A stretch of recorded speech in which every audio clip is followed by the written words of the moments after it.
poder aprender la palabra. Así es que donde están, si es posible, pues cierre sus ojos y pedimos la bendición del Señor para que Él nos dé la sabiduría y la gracia suficiente para poder dar respuesta a las preguntas que ustedes nos van a hacer en esta tarde. Oramos al Señor, hermanos. Bendito Padre Celestial, te damos muchísimas gracias, Dios mío, por este enorme privilegio que nos das en este día de poder tener este programa que queremos que sea de bendición y un instrumento útil en tus manos para que juntos podamos, en torno a tu palabra, en torno a tu presencia, aprender más de ti, de tu palabra. Danos sabiduría y muéstranos la respuesta bíblica, la respuesta correcta, y que podamos, Señor, aprender juntos de tu palabra para estar mejor preparados y servirte en tu reino como tú nos demandas. Gracias, Señor, por esta nueva oportunidad. Bendice este tiempo, lo ponemos todo en tus benditas manos, en el nombre bendito de Jesús. Amén y amén. Bueno, mis queridos hermanos, este es el último Pastor Online de este año 2022. Hemos tenido muchas oportunidades de estar juntos. Se han hecho probablemente centenares de preguntas, y creo que los que han querido aprender y crecer y madurar han tenido la oportunidad en fin, de conocer más del Señor y de su palabra, que es de lo que se trata en definitiva, ¿no? Antes de que ustedes me hagan preguntas, yo quisiera comentar que por otras vías, por otros medios, también me han llegado en estos últimos días muchas preguntas relacionadas con el tema de la Navidad. Si un cristiano puede o no celebrar la Navidad, si es correcto, si no es correcto. Bueno, yo creo que ya se ha dicho muchas veces todo lo relacionado con este tema en otros programas, en otras ocasiones. Y yo he dicho, y lo vuelvo a reiterar, que es un momento, este momento en estos días especialmente, no es ningún pecado, no es ninguna cosa mala el recordar. Lo podemos hacer en cualquier momento del año, ¿verdad? Pero en estos días recordar que nuestro Señor Jesucristo nació en Belén de Judea, cumpliendo así las Escrituras, no es ningún pecado, ni muchísimo menos. Repito, no necesariamente tenemos por qué única y exclusivamente recordar este acontecimiento extraordinario en diciembre. Ya digo, podemos recordarlo en cualquier momento, pero de una forma especial se recuerda su nacimiento en este mes de diciembre, aunque también ya hemos dicho en muchas ocasiones que históricamente está demostrado que el Señor Jesucristo no nació en el mes de diciembre. Pero bueno, eso sería lo de menos. Tampoco el 24 o 25 de diciembre fue su nacimiento. Más o menos podemos calcular el año, aunque tampoco es exacto el año en el que nació el Señor, puesto que hubo una serie de errores en cuanto a los calendarios y todo eso. Pero creo que tal vez lo más bonito de esta celebración de estos días no solamente es que podemos recordar su nacimiento, el motivo, el propósito por el cual él vino a este mundo hace 2000 años, sino que además se está dando algo muy bonito, que debería de darse más a menudo, y es la cantidad de familias que se juntan para verse las caras después de mucho tiempo. Hace unos días salió en televisión un dato de la Dirección General de Tráfico, la DGT, como se llama aquí en España, diciendo que en estas fechas iban a producir más de 18 millones de desplazamientos por carretera. Y la mayoría de estas personas van a otras ciudades, a otros pueblos, a otras poblaciones, a visitar a sus parientes. Y estar juntos en familia, en armonía, alrededor de una mesa, ya me parece a mí algo extraordinario y algo maravilloso.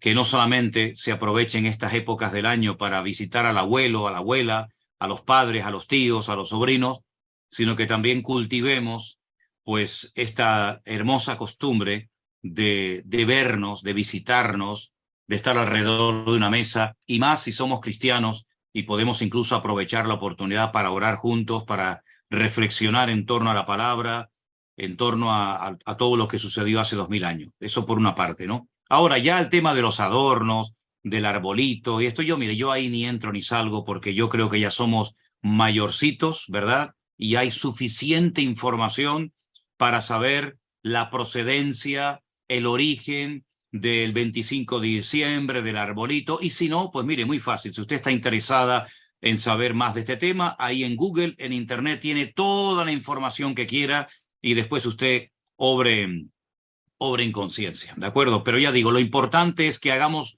de vez en cuando un alto en el camino para poder recordar de una forma especial, pues, el nacimiento de Jesús, su ministerio, su muerte, su resurrección, etcétera, etcétera. Y en este mundo que está tratando por todos los medios de quitar a Dios de todas partes, de quitar a Dios de las escuelas, de las universidades, de los colegios, etcétera, pues creo que viene de vez en cuando bien que por lo menos la gente sepa qué es lo que los cristianos queremos recordar y exaltar de una manera especial en este tiempo, que es lo más importante, que no son los regalos ni el arbolito. Lo más importante es que el Señor Jesucristo nació y vino a este mundo a morir por nosotros en una cruz y resucitó al tercer día. Eso es lo verdaderamente importante, ¿vale?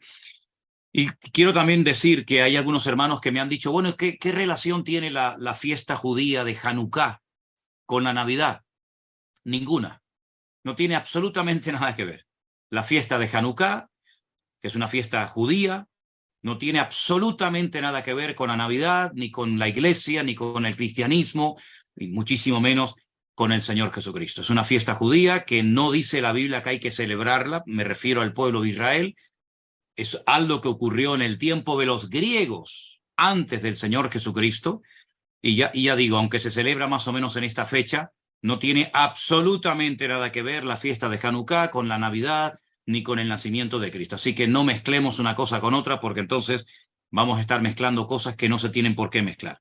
Yo sé que hay cristianos que quieren mezclar un poco de judaísmo y un poco de cristianismo y un poco de esto y un poco de aquello, pero si quieren saberlo, la fiesta de Hanukkah recuerda un acontecimiento que se llevó a cabo en el tiempo de los griegos, cuando el país estaba invadido y el templo había sido profanado por los griegos, ni siquiera en el tiempo de los romanos. Por consiguiente, no tiene absolutamente nada que ver con la Navidad. Y para terminar, antes de dar ya paso a algunas preguntas, yo solamente quiero recordar en este último Pastor Online del año lo que muchos creyentes dijeron que iba a suceder a raíz de lo de la vacuna. ¿Se acuerdan ustedes? A lo mejor dicen, bueno, no tiene nada que ver con esto. No, sí tiene que ver. Sí tiene que ver, porque hay muchos que dijeron auténticas locuras, auténticos disparates, y se los quiero recordar. Esos hermanos que en vez de utilizar las redes sociales para hablar de Cristo, para dar testimonio de nuestra fe, para hablar de su venida, se dedicaron a decir que todo esto era un montaje de los masones, de los Illuminatis, que la vacuna del COVID iba a matar a millones y a millones de personas en todo el mundo, que esto era una limpieza, era una reducción de la población mundial. Bueno, yo solamente quiero recordarles a esos hermanos que todo lo que dijeron en aquel momento no se ha cumplido, y entonces lo mínimo que deberían de hacer es pedir perdón por todos los disparates y por todas las críticas que hicieron a hermanos que sí quisieron y sintieron el querer vacunarse en aquellos días. Digo esto porque a veces se dicen las cosas, se olvidan, pero yo que tengo muy buena memoria, gracias al Señor, les recuerdo a todos estos pseudo profetas que asustaron a los hermanos diciendo que nos estaban poniendo la marca de la bestia, que nos habían puesto el chip en nuestros cuerpos, que todo aquello era rotundamente falso, era mentira. Y entonces aquí en el Pastor Online siempre hemos luchado, y lo haremos si Dios quiere siempre, para desmantelar toda mentira. Ni murieron millones ni millones de personas, ni la población mundial se redujo una barbaridad, porque todo esto era un montaje y todo esto era un engaño, y los que se vacunaron iban a morir en poco tiempo. Entonces lo quiero dejar bien claro para que quede constancia y quede grabado, y que en algún momento esos hermanos pues pidan perdón. Y así como utilizaron las redes sociales para meter miedo a la gente, incluso algunos pastores, no sé si ustedes se acuerdan, pero algunos pastores aprovecharon el púlpito para asustar a la gente y decir que no se vacunaran, que iban a morir, que iban a ser marcados por la bestia. Espero que el mismo valor que tuvieron para decir esas barbaridades tengan ahora el mismo valor para pedir perdón y decir, hermanos, lo sentimos mucho, nos equivocamos, y queremos rectificar nuestro error. Bueno, y dicho esto, Alberto, adelante con las preguntas que en esta tarde los hermanos pues quieran hacer. Adelante, hermano. Bueno, entonces estoy tranquilo que no me puse la marca a la bestia cuando me tuve que vacunar. Yeah. A mí me exigieron la vacuna para poder viajar cuando fui a Colombia. Estoy tranquilo en eso, entonces, ¿no, pastor?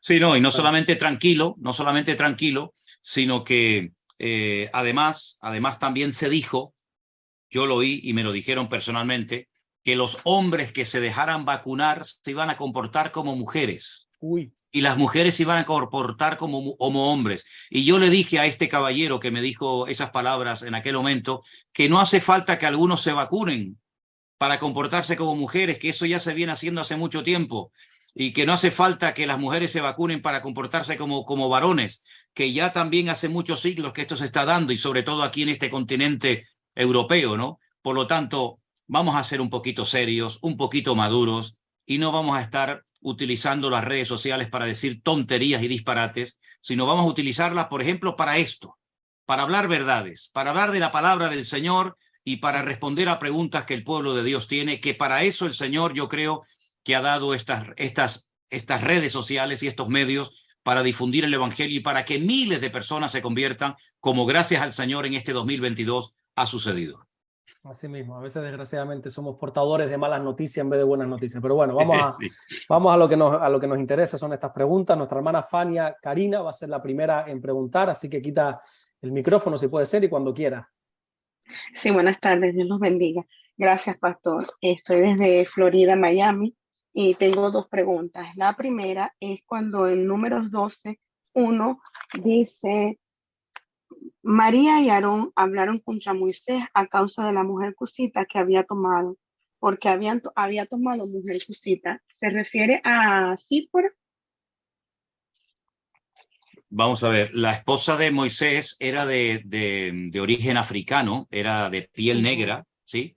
Y el nombre de la esposa de Moisés aparece en los primeros libros de la Biblia. Y esa es la mujer que recibió críticas por parte de sus hermanos porque no consideraban que era lo suficientemente digna como para estar casada con su hermano, el varón de Dios.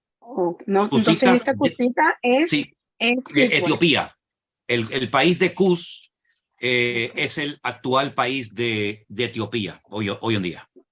Ok, perfecto, gracias. La segunda es rapidito, Lucas 16. Está hablando de la parábola del mayordomo infiel, del 8 al 9, cuando dice: y alabó el mayordomo malo, y alabó el amo al mayordomo malo por haber hecho sagazmente.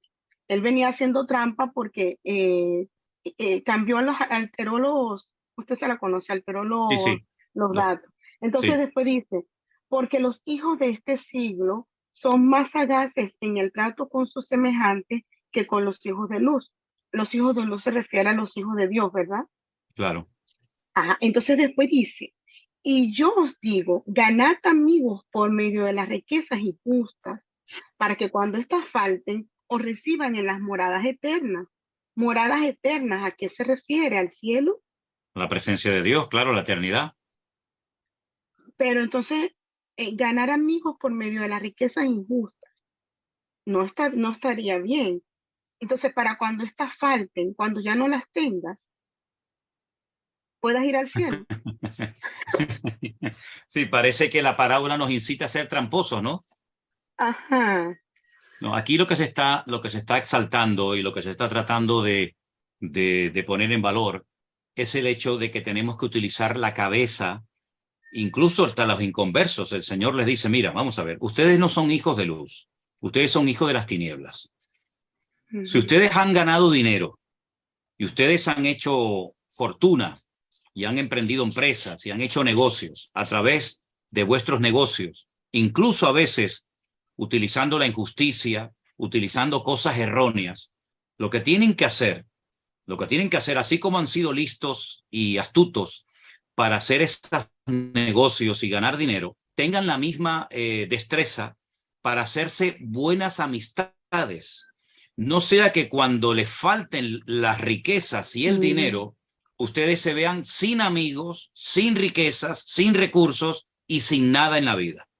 Entonces, ya que no sois hijos de luz, porque lógicamente a los hijos de luz el Señor no les habla de esa manera, pero ya que ustedes son hijos de las tinieblas y se consideran tan astutos y tan listos para hacer negocios, bueno, pues aprovechen el tiempo para hacer amistades, porque lo que le está diciendo el Señor, que las riquezas de este mundo son efímeras, son pasajeras, y cuando éstas te falten, amigo, como tú no invertiste en amistades, te vas a ver mal, te vas a ver en la calle, cosa que a nosotros no nos va a suceder, porque el Señor ha prometido suplir todas y cada una de nuestras necesidades todos los días de nuestra vida. Y como decía el rey David en uno de sus hermosos salmos, joven fui y envejecido, pero nunca he visto un justo desamparado ni descendencia que mendigue. Pastor, perdone, se le está yendo el audio y se le congeló la imagen. Pero eso es a nosotros. Pero a ustedes, ya que cuando esta falta, ustedes tienen algo a lo cual agarrarse, ya que no tienen a Dios en vuestras vidas. ¿Sí? Amén. ¿Te llegó amén, la respuesta amén. a mi hermana Fabiana? Sí. Fania, sí, perdón. Fania. Sí, gracias, pastor. Fue una bendición que también tuve la oportunidad. En una parábola, generalmente en una parábola hay muchos detalles, digamos, que adornan la parábola, pero lo que hay que ir es a la enseñanza central, ¿verdad? Porque algunas personas quieren darle una explicación absolutamente a todo detalle, por mínimo que sea, de la parábola, y hay muchos detalles que adornan la parábola, pero siempre hay que sacar la enseñanza central, lo que el Señor quiso decir con esa parábola, y no tanto en los pequeños detalles, ¿sí? Amén. Amén. Okay. Gracias, Dios te pastor. Dios lo bendiga. bendiga. Bendiciones, mi hermana. Amén. Amén. Gracias. Adelante. Perfecto, vamos a la segunda pregunta, que la va a hacer nuestro hermano Héctor Oviedo, así que por favor, si puede quitar el audio para preguntar. Dios lo bendiga, pastor. Buenas tardes, mi hermano. Dios le bendiga. Desde Goya Corrientes, Argentina, otra vez. Ajá, sí, cierto. Tengo una pregunta en el libro de Génesis, capítulo 35. Dice en el verso 1, dijo Dios a Jacob, levántate y sube a Betel y quédate allí y haz allí un altar al Dios que te apareció cuando huías de tu hermano Esaú. Esta es una pregunta que me surgió de decir, ¿por qué no dice quizás hazme un altar allí? Si era el mismo Dios que le apareció en aquel lugar. ¿En qué lugar te refieres? ¿Dónde tenía que hacer el altar, según tú? En Betel. Ok. Dice, Dios le dijo a Jacob, levántate, sube a Betel, quédate allí y haz allí un altar al Señor. Donde el Señor le está diciendo a Jacob que haga un altar es en Betel, donde tuvo aquel encuentro tremendo, ¿te acuerdas? Sí, donde dice que había escaleras que descendían y subían. Déjame simplemente que te diga un pequeño detalle.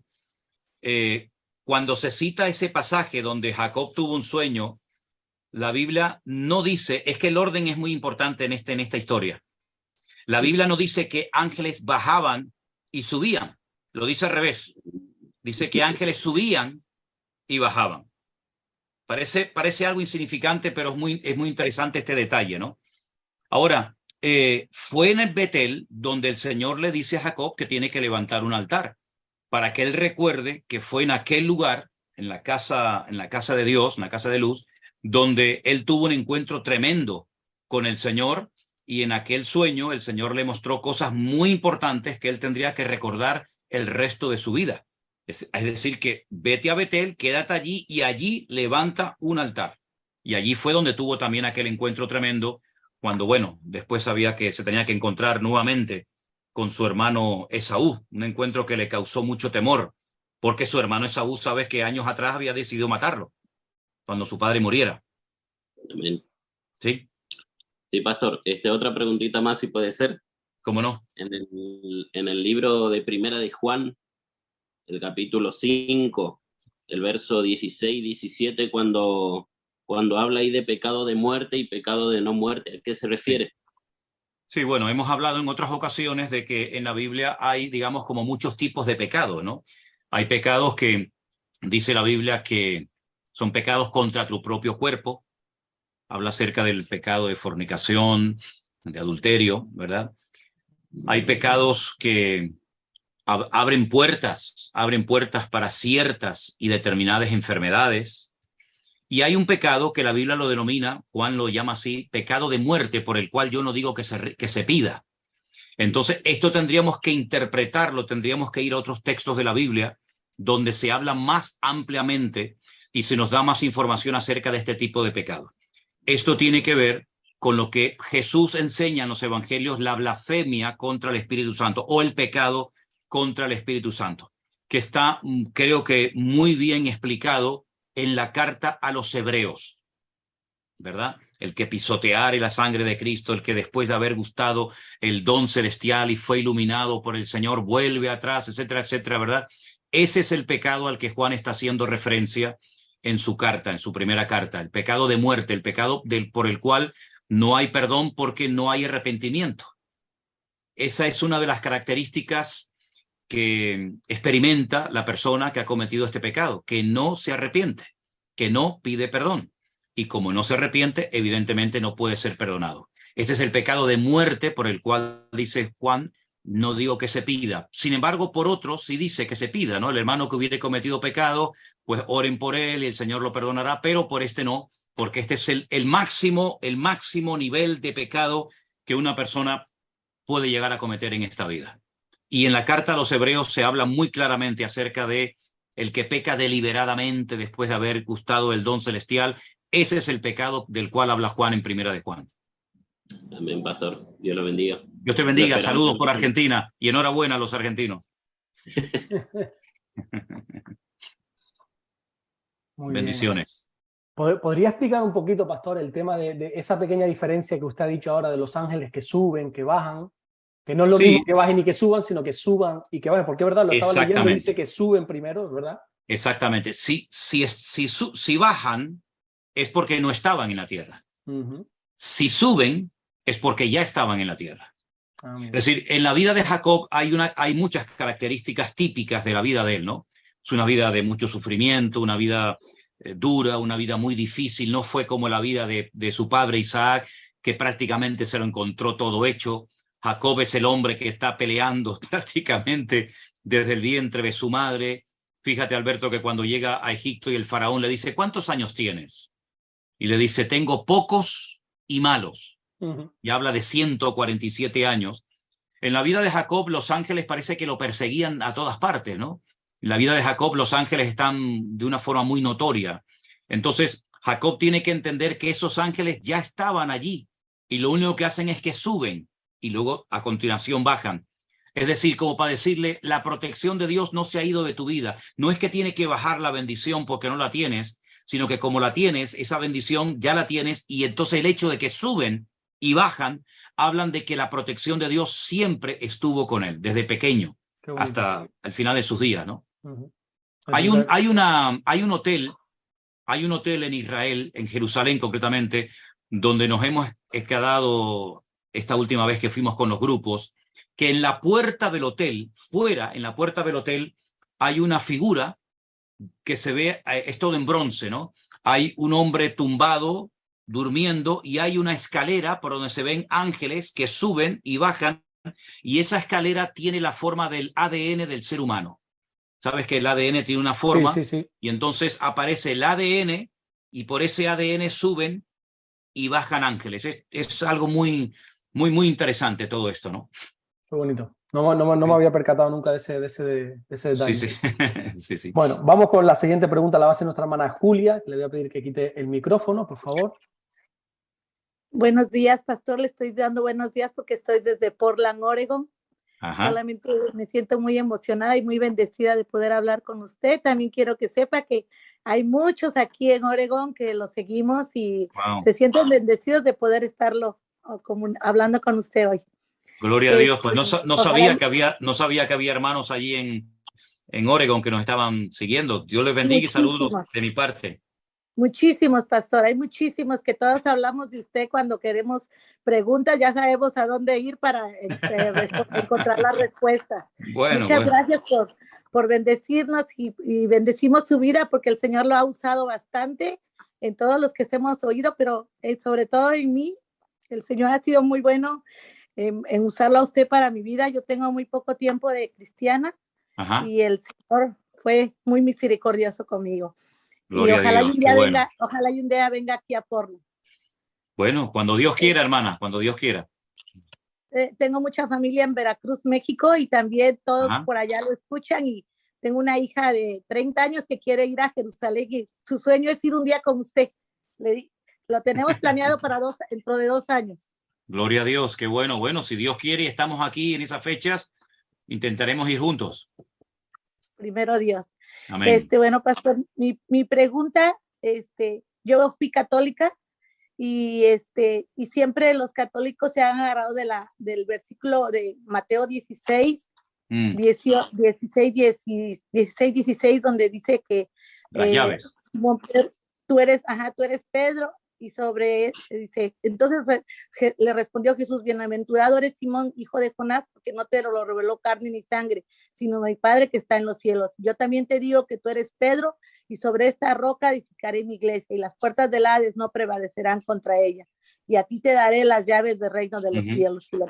Entonces, siempre nos dicen que ellos tienen las llaves y que ellos son la iglesia católica, son la iglesia que Jesús fundó. Y mi pregunta es, ¿por qué ellos siempre han dicho eso? Porque la verdad no entiendo muy bien este texto. Okay. Sí, esta es una pregunta que suelen hacer muchas personas que vienen de un trasfondo católico, ¿verdad? Porque es uno de los textos, digamos, más usados por la Iglesia Católica, sobre todo para intentar demostrar que Pedro fue el primer papa, que era, digamos, diferente o superior al resto de los discípulos. Incluso hay en la ciudad de Capernaum, en Galilea, allí en Israel, hay una estatua de Pedro muy grande, donde se le ve en una mano con el cayado de pastor y en la otra mano con unas llaves. Y yo siempre le digo a los hermanos que cuando vean por ahí por el mundo una estatua de una persona que tiene en una mano las llaves y en la otra mano una especie como de bastón gigante, el cayado del pastor, pues es una figura que hace referencia a la vida de Pedro. Ahora bien, el Nuevo Testamento se escribió en griego. Nosotros no tenemos el Nuevo Testamento en griego, sino que tenemos una traducción de ese idioma, la tenemos en español, ¿verdad? Por lo tanto, hay muchas cosas que en español no se aprecian porque, bueno, tenemos una traducción que no es una mala traducción, pero lógicamente en el idioma original pues se captan, se pueden entender una serie de cosas que leyendo la versión en castellano, sea cual sea la versión, no se aprecia. Ahora bien, el Señor Jesucristo está en una ciudad llamada Cesarea de Filipo, bien al norte de Israel, y allí les lanza una pregunta a todos sus discípulos. La pregunta es, ¿quién dicen los hombres que soy yo? Esa fue la pregunta. Ninguno de los discípulos respondió a esa pregunta, ni siquiera Juan, el discípulo amado, ni Santiago, ni Tomás. Solamente Pedro dijo, tú eres para mí el Hijo del Dios viviente, ¿verdad? Vale, el Cristo, el Mesías, el Hijo del Dios viviente. Automáticamente, el Señor Jesucristo, en el verso 17, le dice, bienaventurado, es decir, ha sido el único del grupo de 12 discípulos que ha dado una respuesta exacta. Ahora, la respuesta que has dado no la aprendiste en la escuela, no te la enseñaron en ninguna sinagoga, ni siquiera tus papás en casa, sino que ha sido una revelación de mi Padre. Fíjate que el Señor le dice, esto que has dicho te lo reveló mi Padre, ni sangre ni carne, sino te lo ha revelado mi Padre que está en los cielos. Bien. Una vez que deja bien claro que ha sido una revelación, él ha hablado por inspiración del Espíritu Santo, sin lugar a dudas, a este hombre, a Pedro, le dice, yo también te digo que tú eres Pedro y sobre esta roca edificaré mi iglesia y las puertas del Hades no prevalecerán contra ella. La palabra Pedro y la palabra roca en griego es muy parecida. Muy parecida. Una es la palabra Petros y otra es la palabra Petra. Fíjate lo parecido que es Petra, Petros. Vamos a leerlo de la siguiente manera.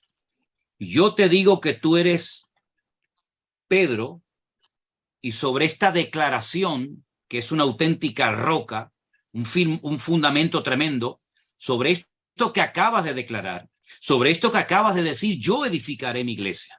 Es decir, el Señor no le está diciendo a Pedro que el fundamento de la iglesia va a ser él, porque sería una contradicción si vamos a 1 Corintios, cuando Pablo dice, hermanos, yo sembré, Apolos regó, pero el crecimiento lo ha dado Dios. Y cada uno tiene que mirar cómo sobreedifica. Pero el fundamento, dijo el Señor, es Cristo. Entonces, ¿quién es el fundamento? ¿Pedro o Cristo? El fundamento, la base de la iglesia es Cristo. Pero sin embargo, aquí parece que el Señor le está diciendo a Pedro que él es el fundamento. No, no, no. Tú eres una piedra, Pedro. Tú eres una piedra. Por tu carácter, por tu personalidad, etcétera, etcétera. Y sobre esta roca, sobre esta tremenda declaración que tú acabas de hacer, de que yo soy el Mesías, el Cristo, el Hijo del Dios viviente, sobre esa declaración yo edificaré mi iglesia.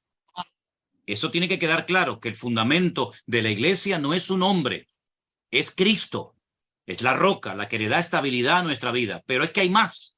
Le dice, y a ti te daré las llaves del reino. Bueno, la pregunta es, como hemos dicho en otras ocasiones, unas llaves, ¿para qué sirven? Para dos cosas, o para abrir una puerta o para cerrar una puerta. No tiene otra finalidad. Ya sé que con una llave podemos hacer a lo mejor otras cosas como clavar un clavo en la pared o tocar a la puerta, pero realmente las llaves son para abrir o para cerrar una puerta. Ok. Entonces le está diciendo, yo te voy a dar a ti el privilegio, la bendición, el ministerio de poder abrir la puerta del reino de los cielos para que otras personas que no forman parte hoy en día de ese reino puedan formar parte del reino. ¿Cuándo pasó eso? Bueno, tú sabes, mi querida hermana Julia, que cuando el apóstol Pedro fue a la casa de aquel centurión romano llamado Cornelio, en otra ciudad que se llama Cesarea, la marítima, él allí en la casa de Cornelio predicó por primera vez el evangelio a gente gentil, es decir, gente que no eran del pueblo de Israel, gente que no eran judíos. Y Pedro dice, ustedes saben cuán abominable es para un judío entrar a la casa de un gentil. Y él allí entendió que el Señor también había escogido y llamado a los gentiles para conocer al evangelio como ellos lo habían conocido. Cuando él sube a Jerusalén, le dicen, oye, ¿qué has hecho, Pedro? ¿Cómo se te ha ocurrido a ti entrar y predicarle a unos romanos, a unos gentiles? Y él dice, el Señor me enseñó en aquella visión que había tenido en Jope, que no llame más nunca inmundo a nadie, sino que ahora todos somos iguales delante del Señor y él quiere que tanto judíos como no judíos o gentiles se conviertan a Cristo. Es decir, eso es lo que significa a ti te daré las llaves del reino. Es decir, tú serás el primero en la historia, no Pablo, sino tú serás el primero en la historia que abrirá la puerta para que los gentiles escuchen el evangelio y puedan convertirse. Eso es lo que significa, ni más ni menos. Lamentablemente, Pedro no quiso seguir con ese ministerio a los gentiles, puesto que años más tarde, cuando sube Pablo a Jerusalén, le dice, así como el Señor te ha dado a ti el ministerio de la incircuncisión, es decir, alcanzar a gentiles, a nosotros nos ha dado el evangelio de la circuncisión, es decir, alcanzar a judíos, lo cual no es cierto. Hay solamente un evangelio. No hay un evangelio para judíos y otro para no judíos. Hay un solo evangelio. Pero Pedro entendía que él tenía que seguir ministrándole a judíos y no a gentiles, pero años más tarde, cuando ya es anciano, él entiende que el evangelio aglutina a todo el mundo y no tenemos que levantar barreras ni fronteras ni poner impedimentos a nadie. Eso es lo que significa que él iba a ser el instrumento para abrir la posibilidad a los gentiles de conocer a Cristo. Todo lo que salga de ahí es darle una preponderancia y un papel a Pedro que ni siquiera el Señor Jesucristo le dio. Él no fue ni el primer papa, Él no es el fundamento de la iglesia y él no fue el más importante de todos los apóstoles, puesto que el mismo apóstol Pablo, años más tarde, le tiene que llamar la atención y le dice públicamente: tú estás actuando como un verdadero hipócrita, porque cuando estás conmigo te comportas de una manera, y cuando llegan los judíos de Judea te retractas y te comportas de otra, y lo que estás haciendo no está bien. Él mismo, en una de las cartas que escribe, le dice al apóstol Pablo, el hermano Pablo, al cual el Señor le da una gran sabiduría, que escribe cosas difíciles de entender, que incluso los indoctos tuercen para su perdición. Por lo tanto, Pedro fue una persona muy importante, sin lugar a dudas, dentro de la iglesia, dentro del cristianismo, pero no fue ni el primer papa, ni nunca se le consideró el fundamento de la iglesia. El fundamento de la iglesia es nuestro Señor Jesucristo, y nadie puede poner otro fundamento que el que está puesto. Amén. Pastor, o sea que yo lo puedo interpretar como que todos podemos ser Pedros, podemos, para compartir, ¿verdad? Podemos ser Pedros. Efectivamente, todos. Él fue el primero en abrir la puerta, pero ¿cuántas personas han sido utilizados para ir en primer lugar a un sitio y abrir la puerta para que la gente se convierta? Esas llaves realmente, que son simbólicas, no es una llave literal, las tenemos también nosotros. Y nosotros podemos, cuando predicamos, abrir o cerrar una puerta si no compartimos la palabra. Ay de mí si no anunciar el evangelio, como decía el apóstol Pablo. Muchas gracias, pastor. Le entendí. Dios lo bendiga, mi querida hermana. Le saludo en el amor del Señor. Ojalá pueda venir un día a Portland. Y algo más que le quería decir, he aprendido mucho porque he escuchado los estudios de que usted tiene en el YouTube. Aprendí bastante, y también por lo que pone ahorita aprendemos bastante. Muchas gracias. Y lo que falta por aprender, que todavía hay mucho por aprender. Sí, no, cada devocional, cada predicación y cada pastor online aprendemos bastante, y seguimos aprendiendo. Muchas gracias. Amén. Que Dios me lo bendiga, hermana, y que Dios lo siga usando para su gloria. Gracias, hermana querida. Para su familia. Dios le bendiga, muy amable. Gracias, hermana querida. Gracias. Gracias. Y lo que queda todavía por aprender hasta el día que nos vayamos. Bueno, vamos con nuestra cuarta pregunta, que la va a hacer Silvia García, así que cuando quiera, por favor.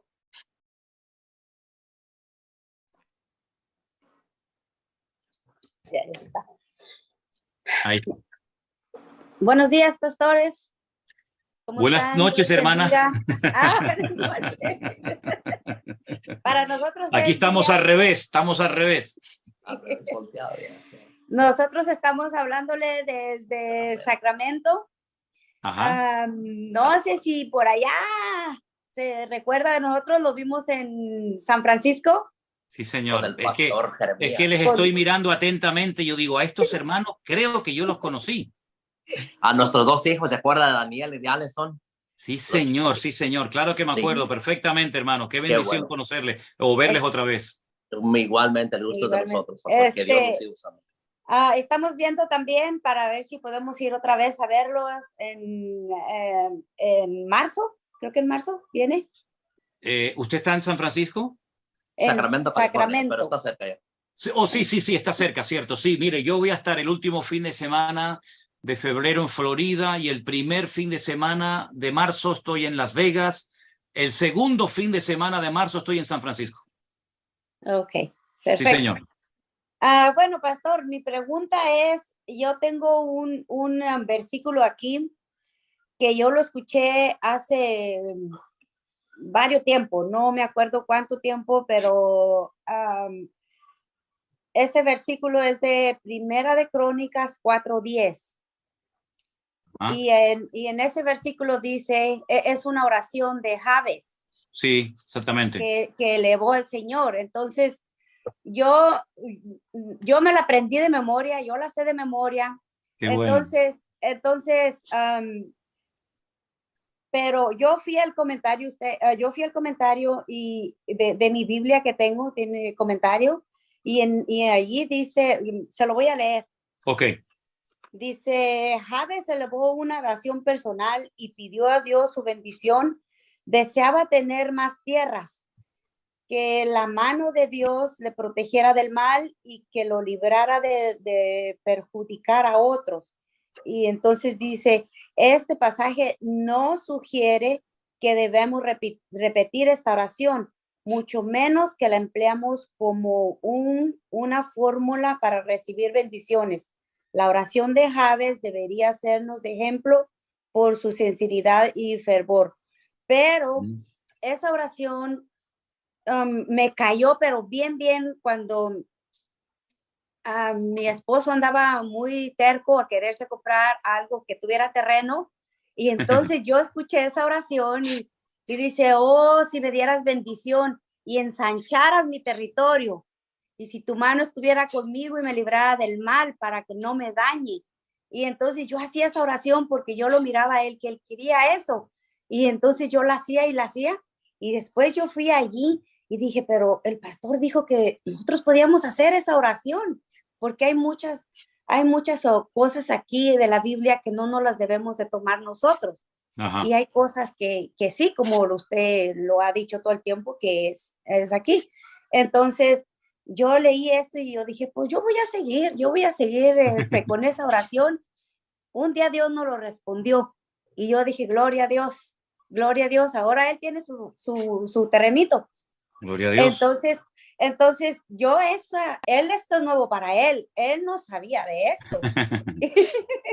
Esto es algo que yo lo hice personal con Dios, y Dios, el día que le dijeron a él, es tuyo. Entonces yo dije, gloria a Dios, sí responde. Pero esa es mi pregunta, de que aquí dice que no la debemos de hacer, pero usted dijo que nosotros la podíamos hacer. O sea, es que ahí está hablando de mucho, está pidiendo bendición. Bueno, mire, hermana, vamos a ver. Esto no es esta oración que hizo Jabes, efectivamente fue una oración personal que él hizo, no es un amuleto, no es una fórmula mágica, ¿verdad? No es toque el botón y va a conseguir el premio, pero es una oración hermosísima, es una oración muy linda. Y lo que usted ha leído en esa Biblia como comentario, pues no deja de ser el comentario de un pastor, ¿verdad? Como puede ser el comentario de cualquier otro. Pero en el caso suyo, lo curioso es que usted se apropió de esta oración, la hizo y el Señor le dio pues lo que usted había pedido. Entonces, vamos a ver, yo no voy a decir que todo el mundo que haga esta oración, digamos que le va a funcionar, ¿verdad? Pero qué mejor testimonio que el que usted me está contando. Usted la hizo y el Señor le concedió el deseo de su corazón porque era dentro de su voluntad, porque por mucha oración de Jabes que usted hubiera hecho, si no entrara dentro de los planes de Dios, aunque se la aprendiera de memoria, hasta en hebreo, que yo me la aprendí en hebreo, no va a funcionar. Esto no es una fórmula mágica, ¿verdad? Pero gloria al Señor, que en su caso salió bien, y bueno, gloria a Dios. Gloria a Dios. ¿Quién nos impide? ¿Dónde dice la Biblia que yo no puedo hacer la oración de Jabes? ¿Y es que acaso no hacemos oraciones que están en los Salmos? ¿Y las hizo David? ¿Y no hemos orado con el Padre Nuestro, que fue una oración que el Señor nos dio y también, bueno, nos enseñó? Es decir, hermanos queridos, esto no es que esto sea un amuleto, ni mucho menos, pero es una oración hermosa, con una profundidad y un conocimiento del Señor. Y ya digo, aquí lo más importante es que a usted le funcionó, y que digan los pastores y que digan los hermanos lo que quieran. Su testimonio es que sí salió bien, y gloria a Dios. Eso es lo importante. Gloria al Señor. Amén. Yo estoy muy sorprendida con cómo Dios responde conforme a su voluntad, y como dicen mucha de la gente que lo escucha, que después de empezar a escucharlos, su vida, nuestras vidas ha cambiado, las de nosotros ha cambiado. Ahora, lo que sí le digo es, ahora es su responsabilidad lo que usted va a hacer con eso que Dios le ha dado. Amén. No se lo dio. Ahora su responsabilidad es, si va a plantar, pues hombre, plante cosas buenas y no me plante cosas raras, ¿eh? Y con ese terreno honre al Señor. Es decir, Dios se lo ha dado, pero el responsable de administrar sabiamente esa bendición, ahora son ustedes. Pastor, buenas tardes para usted, porque acá estamos, leo en Sacramento, es temprano todavía, pero yo tengo más que una pregunta, pastor. Antes que nada, darle las gracias a Dios por usted, que Dios lo sigue usando con una sabiduría y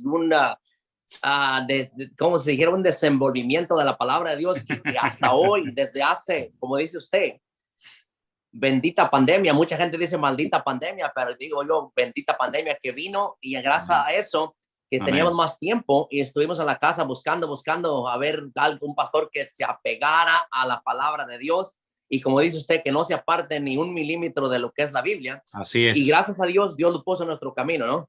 En nuestras vidas a través del internet, y ya tuvimos el gusto de conocerlo, ¿no? Amén. Lo que yo le quería preguntar, pastor, la semana pasada nosotros estamos congregando en una iglesia. Ajá. Y la semana pasada tuve una charla con el pastor, tuvimos una plática con el pastor de la iglesia, nosotros, ¿no? Sí. Y me empezó, no sé por qué, empezamos a platicar me dice que me hizo una pregunta, que si yo creo en los apóstoles y sí. profetas. Y yo le dije, sí creo en los apóstoles, los que existieron, en los profetas que fueron grandes hombres de Dios, pero yo no creo que hoy el que se autonomina profeta, no creo que exista. Le digo, no lo creo. Y me dijo, ¿por qué? Le dije, o incluso él me dijo, pero yo soy una persona que tengo visiones, que adivino esta cosa, adivino lo otro. Le dije, pues estamos mal, le digo, porque yo no creo. Le digo, yo también he adivinado algo en la vida, pero no es que lo haya adivinado, porque yo lo deseaba en mi corazón. Como se trató de mi hija cuando iba a nacer mi hija, yo le dije a mi esposa, queremos que Dios nos conceda, quiero que Dios me conceda una hija, ¿no? Y sí, gracias a Dios fue niña, pero no quiere decir que porque yo lo adiviné, sino porque yo lo deseaba y se lo pedí a Dios, ¿no? Pero él me dijo, yo adiviné que yo iba a tener un hijo, y le dije a mi esposa, estás embarazada y es un hijo. Y eso me lo dijo Dios. Entonces yo he escuchado a este pastor que dice que Dios, ¿qué te va a decir? Dios no te dijo nada, hombre. No, pero ¿sabe lo que pasa, hermano? ¿Sabe lo que pasa? Que, vamos a ver, cuando usted tiene relaciones con su esposa, lo normal es que se quede embarazada. Ayer veníamos escuchando una predicación de usted, pastor, disculpe que le interrumpa, y le dije eso. Le dije eso a mi esposa. Si estamos teniendo relaciones, ¿qué es lo normal? Pues que vas a quedarte embarazada, ¿no? Exacto. Y mire, y hay un 50%, es una cifra muy alta, hay un 50% de que sea o una niña o un 50% de que sea un varón. Es decir, vamos a ver, si el Señor nos dio el matrimonio, ¿verdad? Para que dentro de otras muchas cosas tuviéramos hijos, a los cuales amamos y cuidamos, ¿verdad? Hermano, yo le digo sinceramente, lo que Dios me dé, bienvenido sea, me da igual si es niño o si es niña. ¿Me explico? Entonces, cuando una persona verdaderamente tiene algo de Dios, no tiene que ir por el mundo vendiéndolo. Yo no tengo que ir por el mundo diciendo, yo soy esto, hermano, los primeros que se van a dar cuenta si tengo o no tengo algo de Dios van a ser ustedes. Yo no me tengo que hacer publicidad. Si soy pastor, la gente se dará cuenta si lo soy o no. Si el Señor me usa en esto o en aquello, los primeros que se van a dar cuenta van a ser las personas a las cuales les ministramos. Por lo tanto, a mí me parece algo de niños, me parece algo absurdo decir, es que yo soy profeta, yo soy apóstol, yo soy esto. Hermano, trabaje, cállese la boca y haga lo que Dios le mandó, y ya la gente reconocerá o no reconocerá si es o no es. Y otra cosa, hermano, cuando nos preguntan, pero es que ustedes no creen en los apóstoles y en los profetas, yo le digo, a 100%, pero creo en los apóstoles y en los profetas verdaderos, los de la Biblia. No muchos que hoy en día tienen un título, pero ¿de qué sirve el título? Dios nos ha llamado a ser siervos, a ayudar a la gente, a bendecir al pueblo. ¿Y para qué queremos tantos títulos? Yo sé que hay muchos hoy en día que les gusta presentarse como apóstoles, que les gusta presentarse como profetas, pero hermanos, Dios nos ha llamado a servir, independientemente del título que tengamos o dejemos de tener. Yo pienso que lo más importante no es eso, ni tenemos que defender nuestro puesto, ni nuestro rango, como en el ejército, sino que la gente va a darse cuenta de lo que Dios me ha dado y de lo que Dios no me ha dado. Eso es lo verdaderamente importante. Amén. Muchas gracias, pastor. Y sí, porque le digo, estamos a punto de buscar otra, como dice usted, si no está en una iglesia donde no predican la sana doctrina, ábranse a un lado. Y ayer lo veníamos comentando con mi esposa, entonces estamos a punto pidiéndole a Dios primero que nos ilumine a un lugar donde de verdad se predique la sana doctrina. Hermano, yo anhelo, no sé si en algún momento lo veré, no lo sé, pero yo anhelo que así como entró la moda, porque fue una auténtica moda, un boom, de apóstoles por todos lados y profetas por todos los lados. Yo espero algún día ver que entre, en el buen sentido de la palabra, la moda de siervos de Dios, de esclavos de Jesucristo, de gente que dé su vida por amor a la obra y por amor a la gente. A ver si algún día nos presentamos como todos, como soy siervo de Jesucristo, esclavo de Jesucristo, que creo que es más correcto hoy en día. Sí. Y nomás un último comentario, pastor, porque quiero estar bien seguro en esto. Lo que él me dio a entender, pastor, que él quiere, el pastor de la iglesia donde estamos congregados ahorita temporalmente, que él quiere tener una iglesia grande para recibir un salario de $10,000, $20,000 al mes. Entonces ahí básicamente yo le dije a mi esposa, yo me desilusioné completamente. Le dije, yo me desilusioné, le digo, porque yo no esperaba eso del pastor, que nunca habíamos tenido una charla así como estamos ahorita con usted, ¿no? Sí, siempre lo conocíamos en el púlpito, pero cuando me dijo eso, yo me desilusioné completamente. Hermano, si el objetivo de tener una iglesia grande es tener un sueldo, una remuneración grande, ya empezamos mal, porque el día que este pastor, si Dios le da 20,000 personas o 50,000 personas, tendrá un sueldo. Vamos a ver, es que todo va en proporción. Yo no puedo anhelar tener una iglesia grande para tener un sueldo grande. Amén. Es que me parece un enfoque incorrecto. Exactamente, eso es lo que yo veo. Yo tendré lo que Dios quiera y el Señor me dará lo que Él me quiera dar. Tenga una iglesia grande o tenga una iglesia pequeña. La iglesia, si le sirve de ejemplo, la iglesia a mí me sigue dando la misma ayuda de hace 21 años, cuando éramos 6 miembros. Cuando éramos 6 miembros y no había la iglesia virtual, ni teníamos nada en las redes sociales, estipuló darme una ayuda mensual que es exactamente la misma que yo recibo 20 años más tarde. La Biblia dice que jamás ha visto justo desamparado. Entonces, pastor, gloria a Dios y siga haciéndolo como hasta hoy lo ha venido haciendo. Que Dios me lo bendiga, pastor. Gracias, hermano querido. Que Dios guarde nuestros corazones, porque la raíz de todos los males es el amor al dinero. Y ese versículo no se lo dijo Pablo a un inconverso. Ese versículo se lo dijo Pablo a un pastor llamado Timoteo. Okay. Que Dios nos bendiga. Un abrazo, hermano. Dios les bendiga. Gracias, pastor. Que Dios lo bendiga. Gracias. Hasta pronto, si Dios quiere. Hasta pronto. Primero Dios, nos daremos pronto. Amén. Gloria a Dios. Estaba leyendo en lo que ustedes estaban hablando, cómo Pablo se presentaba a los romanos. En el versículo 1 dice Pablo, siervo de Jesucristo. Luego a Tito también le dice Pablo, siervo de Dios. Santiago, cuando